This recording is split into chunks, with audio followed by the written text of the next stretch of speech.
I say, not run. Don't be afraid.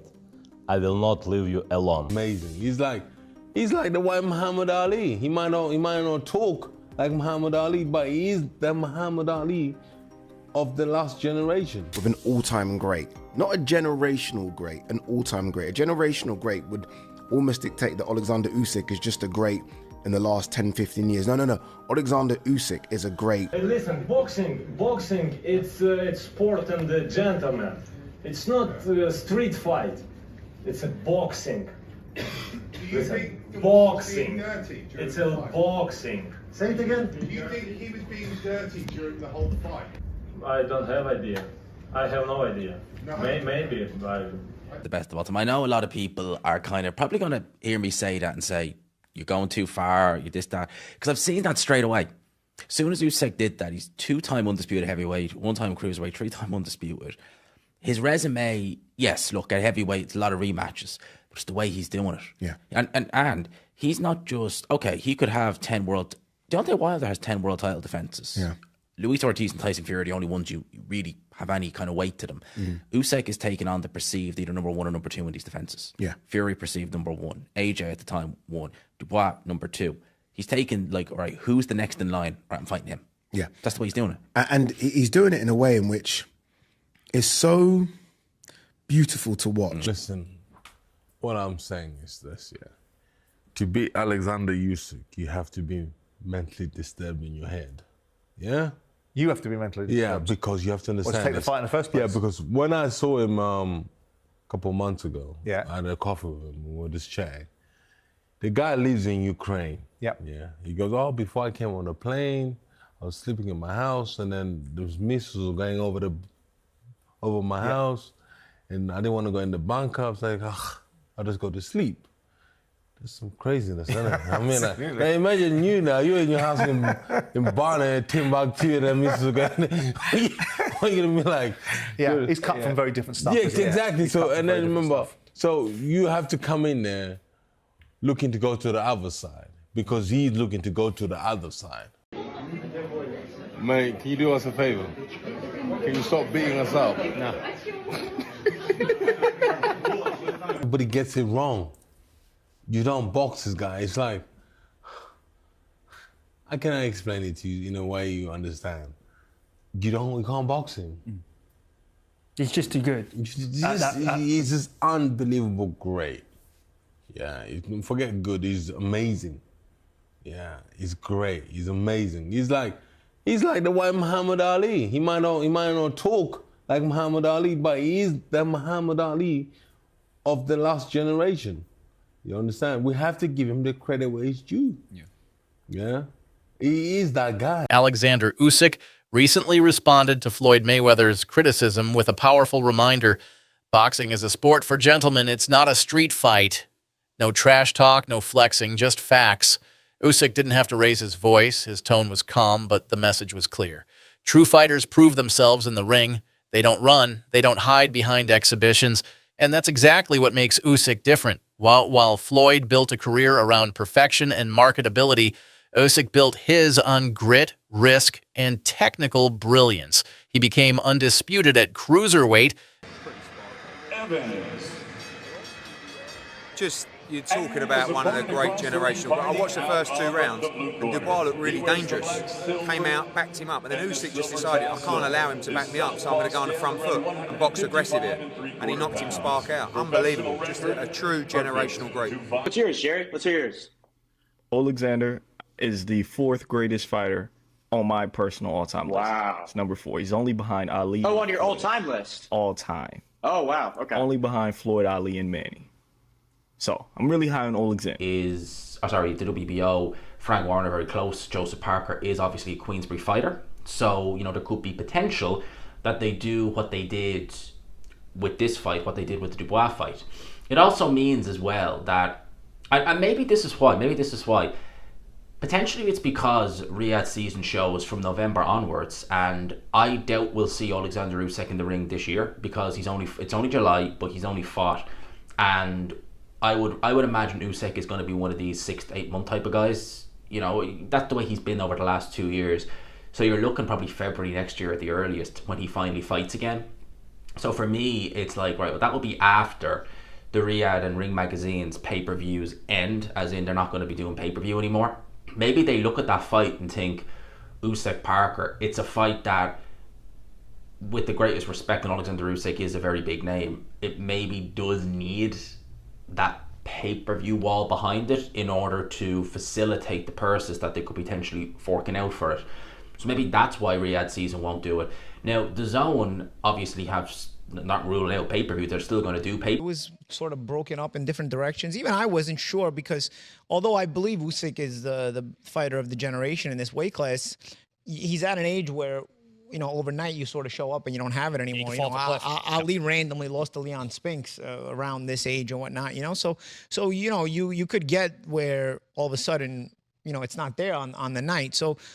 And you know, you had heavyweights takes 1 second. One split second, you're off. Yeah, exactly. And you also had a very motivated Dubois to add to that second. You know, who's a very powerful puncher and has sort of this bully mentality when he gets you in an uncomfortable position. But you know, Usyk, you know, flawless performance technically. You know, stepping out to that weak side consistently, mixing up the jabs, making things uncomfortable for Dubois rhythm-wise.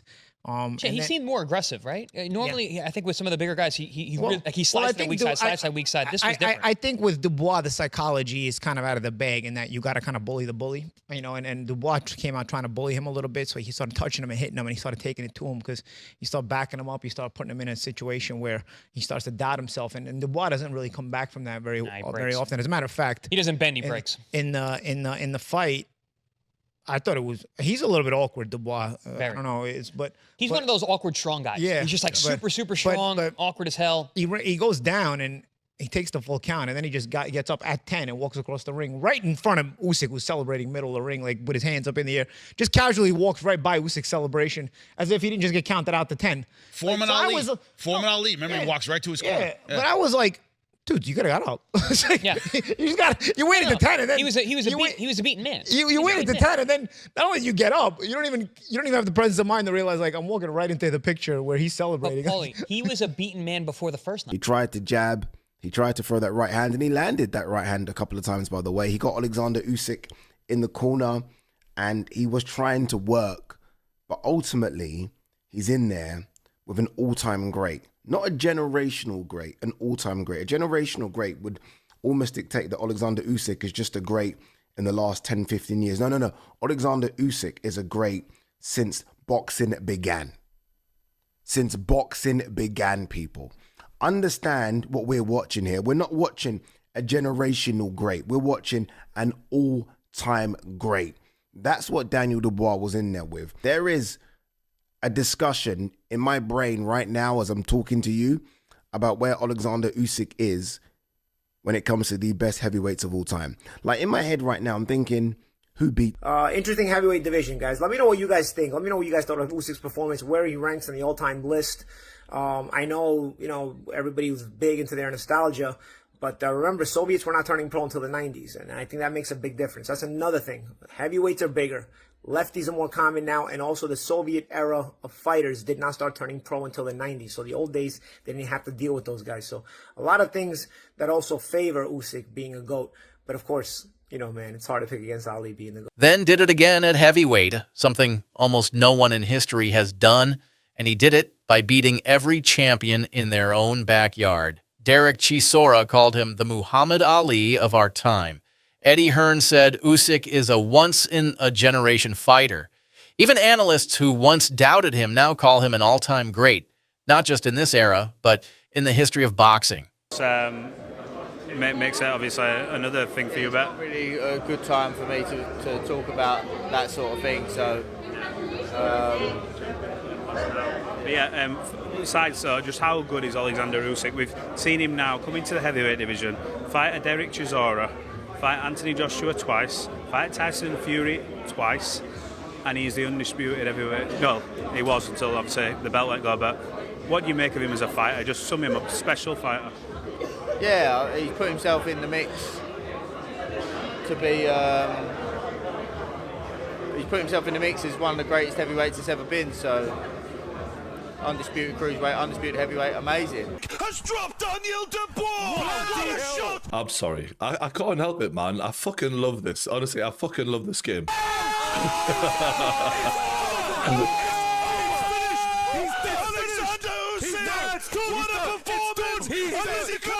He's missed it! It's over! It's over! Fucking impossible time! Fuck me.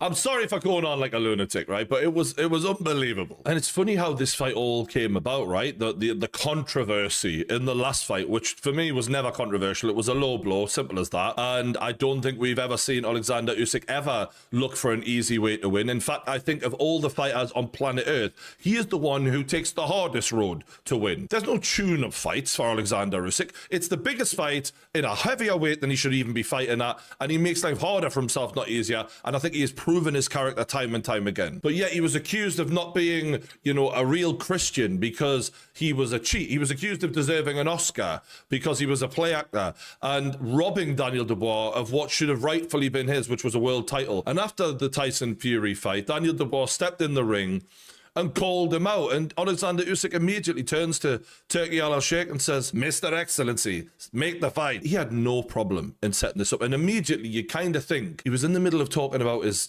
his father, I think at the time. It was an emotional moment. That's a time where when you've accomplished what he's done, you deserve respect. And I think he was disrespected there. And I think he took that personally, in the words of Michael Jordan. Now, in the first round, Alexander Usyk did exactly what he needed to do to Daniel Dubois. Daniel Dubois coming in with a load of confidence, wanting to be the aggressor, wanting to be the dominant bull that he was against Anthony. Pace, and you just still can't go with it. It takes, it does have an effect. But what I'm trying to say is Usyk's work to the body, the volume of body punches. I'd like to see the stats on body punching, be it straights, be it a jab, be it backhands, whatever. Because Usyk's volume of body work is what I thought was the difference in the fight. His lead hand activity was probably the best it's been since he's been at heavyweight, maybe. I thought he took away, we were all talking about the Fury right uppercut going into the fight because he had a lot of success. We were all talking about what Tyson's going to do, but, I said Usyk's clever. These people, they're going to look at that and see what they can do better. And the rematch stops him early. Was it 4 or 5? I don't even. I'm so caught up in the moment. I don't even know which round it was. It was 4 or 5. But man, it was in the first half of the fight. What a performance by Alexander Usyk. And a lot to discuss here, guys. A lot to break down here. First off, Dubois much more successful in the first fight than the second fight. Was the wet ring? Did the wet ring have anything to do with it? I saw in the post-fight interview, Dubois was asked about why he couldn't land his jab. What do you guys think? Was obviously Usyk's gonna make some adjustments. I think the adjustments are gonna be made in rematches. But did the wet ring? Because I thought the wet ring had a big part to do with why Usyk had some trouble in that first fight. And a wet ring hurts footwork guys more. I was a footwork guy. I've worked out sometimes in wet rings. It's frustrating. I've actually thrown temper tantrums in gyms over rings being too wet. So back in the day, not now. But what I'm saying is, to fight in a wet ring, that had to have some effect on Usyk and his footwork because he's a footwork guy. And tonight you just saw his footwork was stupendous, man. I think he went out there with bad intentions, didn't he? I think he was on a mission to prove that, 38 isn't old yet. And I was talking to some other guys, including Richie Woodall, and saying that, he's gotten better. If you look at his last 3 fights, the first Fury fight, second Fury fight, and this one, each one has gotten better, more dominating each time. So, age is a number, I guess. When you're in the gym all the time, it takes a long time to age. When we spoke on Thursday, I could tell you were genuinely confident, but did you believe it could be so early and so conclusive? No, I'd be lying to you if I said that, no. I thought it could be dominating. I thought he was doing the things that I think Dubois did what I expected him to do, and Usyk did what I expected him to do. He controlled, moved, waited, but then he started landing. No tune-up fights, no cherry-picking, just challenge after challenge. Despite all this, Usyk remains grounded. No flashy cars, no money team, just discipline, humility, and relentless focus. And maybe that's what bothers some fighters. He doesn't talk his greatness into existence. He earns it. Floyd may be undefeated, but he's protected that record with care. Usyk, He risks his every time he steps in the ring and still dominates. That's the difference. In a world full of noise, Alexander Usyk lets his gloves do the talking, and lately what they're saying is loud enough for the whole world to hear.